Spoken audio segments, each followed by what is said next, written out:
Alors, nous nous situons actuellement sur un ponton à Grand Piquet, au bassin d'Arcachon, pour effectuer une mesure très particulière qui est la mesure de la turbidité de l'eau. C'est une mesure qui est effectuée à marée basse et à marée haute, donc les coefficients des marées du bassin d'Arcachon sont pris en compte pour cette mesure. Et il s'agit d'un protocole fréquemment utilisé qui est donc effectué à partir d'un ustensile appelé le disque de Secchi. Cette étude est un complément de l'étude menée sur les herbiers Zostera marina au bassin d'Arcachon et nous allons donc effectuer ce protocole de mesure dans tous les périmètres qui sont étudiés dans le cadre de l'évolution des herbiers du bassin. Afin d'effectuer les différentes mesures de turbidité, nous devons disposer du matériel suivant. Premièrement, une plaquette pour noter les résultats. Deuxièmement, un décamètre afin de relever les distances mesurées. Et enfin, principalement, un disque de Secchi fabriqué par nos soins. Ce dernier se compose de 3 éléments. Premièrement, le disque en lui-même, composé d'une partie blanche et noire qui permet de le distinguer sous l'eau. Ensuite, un fil qui permet de le descendre à une profondeur maximale qui est ici de 5 mètres. Et enfin, un plomb pour le lester au mieux possible afin que le disque reste le plus droit sous l'eau.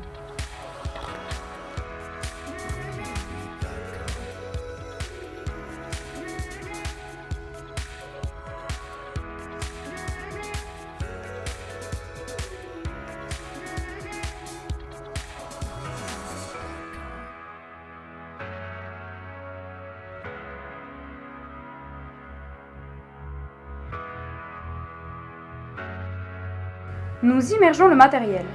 Après immersion, nous descendons le matériel jusqu'à ce que le disque de Secchi ne soit plus visible.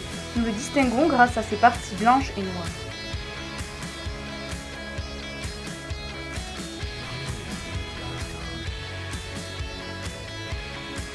Lorsque ce dernier n'est plus visible, nous prenons un repère et le remontons à la surface.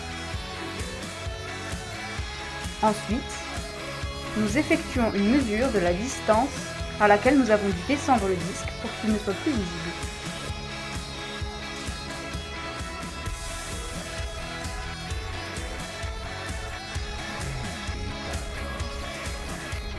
Il est important de soustraire à cette mesure la hauteur de laquelle nous avons pris le point de marquage.